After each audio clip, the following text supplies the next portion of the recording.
देश मेरे मेरी जान है तू, देश मेरे मेरी जान है तू।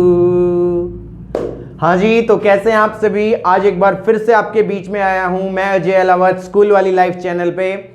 तो आज हम लेके आए हैं 3 चीजों के बारे में बड़ी अच्छी डिस्कशन करेंगे। नाटो, रशिया, यूक्रेन, जो कि वर्ल्ड वॉर 3 जैसी जो स्थिति आज पैदा हो गई है, जो परिस्थितियां आज पैदा हो गई, जो सिचुएशन आज क्रिएट हो गई है, उन सभी को लेकर के आज थोड़ा सा छोटा सा डिस्कशन करेंगे। उससे पहले मैं बता देता हूं कि नाटो क्या होता है, क्योंकि इसका जिक्र हम अपनी वीडियो में बार बार करने वाले हैं।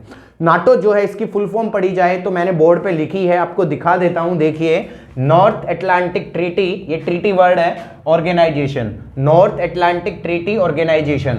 ये एक ऐसी संस्था है जो कई देशों ने मिलकर के बनाई थी जब वर्ल्ड वॉर 2 खत्म हुआ था, यानी कि 1945 को। ये इसलिए बनाई गई थी, कई देश थे इसलिए बना रहे थे ताकि अगर भविष्य में वर्ल्ड वॉर 2 जैसी कोई स्थिति पैदा हुई तो मिलकर के उसका सामना कर सकें। कहना चाहूं तो देखिए, इसका हेडक्वार्टर होता है ब्रुसेल्स के अंदर, ये रहा ब्रुसेल्स, और बेल्जियम के अंदर ये आता है। अभी मेंबर कंट्रियां 30 हैं। 1949 यानी 1949 में वर्ल्ड वॉर के बाद जो है, वर्ल्ड वॉर 2 के बाद यूएस, कनाडा, फ्रांस के साथ 12 देशों का सेना का संगठन हुआ था।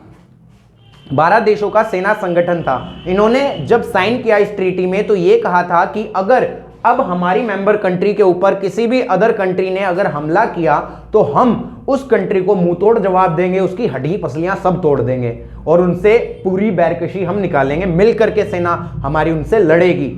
तो इसका पर्पज तो आपको समझ आ ही गया होगा। देखिए, security and maintenance of the freedom इसका मेन पर्पज था। तो नाटो क्लियर हो गया ना। NATO North Atlantic Treaty Organization है जो ब्रुसेल्स, बेल्जियम के अंदर आती, इसका हेडक्वार्टर है और 30 मेंबर कंट्रीज हैं। 1949 में यूएस, कनाडा, फ्रांस के साथ 12 देशों का संगठन हुआ था ताकि अगर भविष्य में कोई हमसे लड़ना चाहे, इनसे लड़ना चाहे, इनकी मेंबर से लड़ना चाहे तो सभी देशों की सेना मिलकर के उसकी हड्डी पसलियां टुकड़े टुकड़े कर देगी, सब कुछ उड़ा देगी, उसका खत्म कर देगी, सब कुछ तबाह कर देगी। ऐसा किया था। यानी कि पर्पज, काम, ऑब्जेक्ट, मकसद क्या था? सिक्योरिटी, मेंटेनेंस ऑफ फ्रीडम, ये सब बनाए रखना।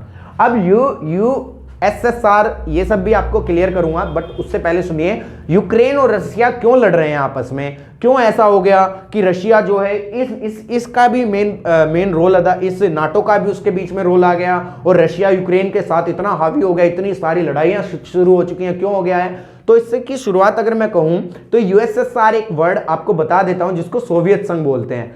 पहले क्या था, रशिया जो है बहुत बड़ा एम्पायर हुआ करता था जिसके अंदर बहुत सारी छोटी मोटी कंट्रियां इन्वॉल्व थी, सारी मिलकर के काम किया करती थी। लेकिन जब 1991 आया, यानी कि 1991 आया, तब ये रशिया का जो बड़ा एम्पायर था ये टुकड़ों में टूट गया और इसकी जो मेंबर कंट्रीज थी वो इसे छोड़ करके चली गई और कई कंट्रियां यूरोपियन यूनियन में शामिल हो गई। यूरोपियन यूनियन भी एक संगठन है, देश का जो है ग्रुप है पूरा, उनके अंदर चली गई।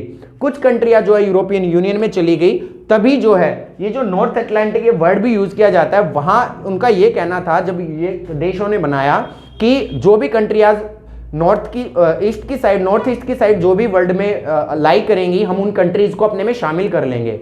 तो जब यूएसएसआर टूटा, उसकी कुछ कंट्रियां यूरोपियन यूनियन में शामिल हुई तो कुछ कंट्रीज ने मिल करके इस नाटो में साइन कर दिया और सारी मिल गई। रशिया को इधर लगा कि जब मेरे हिस्से की, मेरे एम्पायर की कुछ कंट्रियों ने वहां पर साइन कर लिया, अगर मैंने किसी भी कंट्री या किसी भी देश को वापस से मिलाना चाहा तो ये सारे मिलकर मेरे खिलाफ खड़े हो जाएंगे और एक्शन ले लेंगे।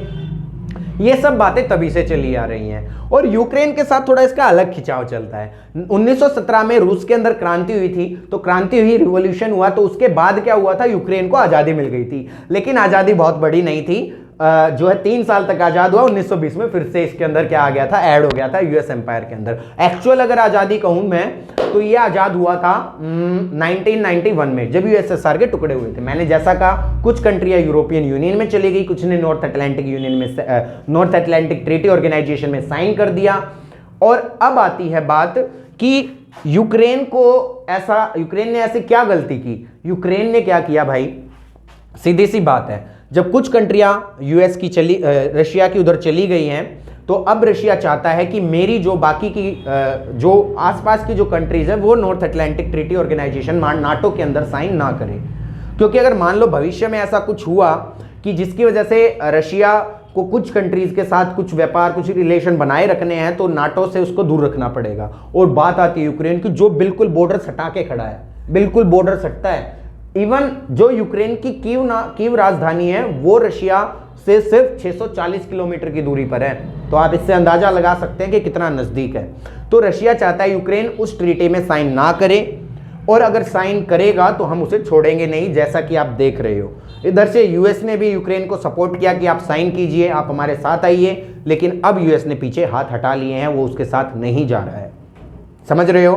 तो जो यूक्रेन है वो नाटो के अंदर साइन कर रहा था, सारा मुद्दा यहीं से उठा है और यहीं से आज लड़ाई के सिचुएशन बन गई है। ये कुछ कंट्रियां हैं जो पहले से ही नाटो के अंदर साइन कर चुकी हैं, जो पहले यूएसएसआर का हिस्सा हुआ करती थी। अब बात आती है कि हमारा भारत क्या कर रहा है, भारत इसमें कैसे अपना रोल प्ले कर रहा है, इंडिया क्या कर रहा है। जैसे मैंने कहा, यूएस ने कहा यूक्रेन से आइए और अब पीछे हट चुका है, जिससे यूक्रेन को बहुत बड़ी मुसीबत का सामना करना पड़ रहा है। तो यूएस के साथ हम क्या कर सकते हैं? इंडिया यूएसए को सपोर्ट कुछ नहीं कह सकती, ना सपोर्ट ना कुछ। अगर मैं सिंपली कहूं तो इंडिया तीनों को ही सपोर्ट कर रही है, यूएसए को कुछ कह नहीं सकती, क्योंकि यूएस के अंदर जो प्रेसिडेंट अभी बने हैं जो बाइडन, उनके साथ हमारे रिश्ते जो है अभी बनने शुरू हुए हैं, अच्छे बन रहे हैं। और कुछ तरीके से देखा जाए तो हमारा व्यापारिक व्यवहार भी जो है यूएस के साथ कुछ ज्यादा ही है, वैसे तो सबके साथ ही है। अब बात आती है रशिया की। रशिया के साथ हम कुछ नहीं कह सकते, रशिया को सिर्फ हम अनुरोध कर सकते हैं कि आप यूक्रेन के साथ लड़ाई मत कीजिए, शांति बनाए रखिए। क्योंकि रशिया के प्रेसिडेंट जो है व्लादिमीर पुतिन, उनके साथ अच्छा रिश्ता है हमारे भारत का, रिलेशन अच्छे हैं। क्योंकि जब हमारी कोविड का दौर चला हुआ था, अभी कोरोना वायरस के बारे में जब कोरोना वायरस का दौर चला हुआ था, तब इस सिचुएशन में क्या हुआ था, हमारा चाइना के साथ जो है मतभेद हो गया था, कुछ बातें छिड़ गई थी, जिससे गलवान घाटी में चाइना और भारत दोनों आपस में एक दूसरे से भिड़ने को उतारू हो चुके थे। उस समय रशिया ने ना तो भारत का सपोर्ट लिया, ना ही चाइना का सपोर्ट लिया। ये बहुत अच्छी बात थी। उसके बाद आते हैं रशिया पे फिर से, क्योंकि रशिया से 55 से 60% वेपन हथियार हम इंपोर्ट करते मंगवाते हैं अपने देश में, तो हम कैसे उस देश के साथ कुछ भी उसके अगेंस्ट खड़े हो सकते हैं। और बहुत बड़ी कंट्री है रशिया। अब आते हैं यूक्रेन पे। यूक्रेन की बात की जाए तो यूक्रेन के साथ भी हम कुछ भी नहीं कर सकते, किसी भी तरीके का गलत व्यवहार नहीं कर सकते, क्योंकि यूक्रेन के जो अंदर पहला दूतावास था, जब वर्ल्ड के अंदर यूक्रेन ने अपना पहला दूतावास बनाया तो भारत के अंदर बनाया था। तो शुरुआत ही हमसे की, तो अच्छे मित्र हैं हमारे, अच्छे दोस्त हैं, तो हम नहीं कर सकते। उसके अलावा यूक्रेन के अंदर 15 से 20 हजार, कहा जाए तो 20 से भी कुछ प्लस में ही जाओ, भारतीय अभी भी रहते हैं, फंसे हुए हैं। कुछ तो स्टूडेंट है, कहा जाता है 18 से 20 हजार के में तो स्टूडेंट्स और कुछ हमारे इंडियंस वहां पे रहते हैं। तो हम नहीं कर सकते, किसी भी तरीके का झगड़ा इनके साथ नहीं कर सकते। इंडिया के लिए मैंने लिखा है, इंडिया सपोर्ट करता है तीनों को, यूएसए, यूक्रेन, रशिया को। ये सारी बातें अगर आपको समझ में आई हैं तो आपको लगेगा कि आज जो हो रहा है उसके अकॉर्डिंग इंडिया सिर्फ और सिर्फ जो है उनसे अनुरोध कर सकता है कि आप ऐसा मत कीजिए, मत लड़ाई कीजिए, मत लड़िए। और यूएन का भी यही है, यूनाइटेड नेशन जो है, जो बनी हुई है, उनका भी यही फर्ज है कि अब इन्हें रोकना चाहिए, ऐसा नहीं होने देना चाहिए, क्योंकि इसका हर्जाना डायरेक्टली और इनडायरेक्टली सभी देशों को भुगतना पड़ता है।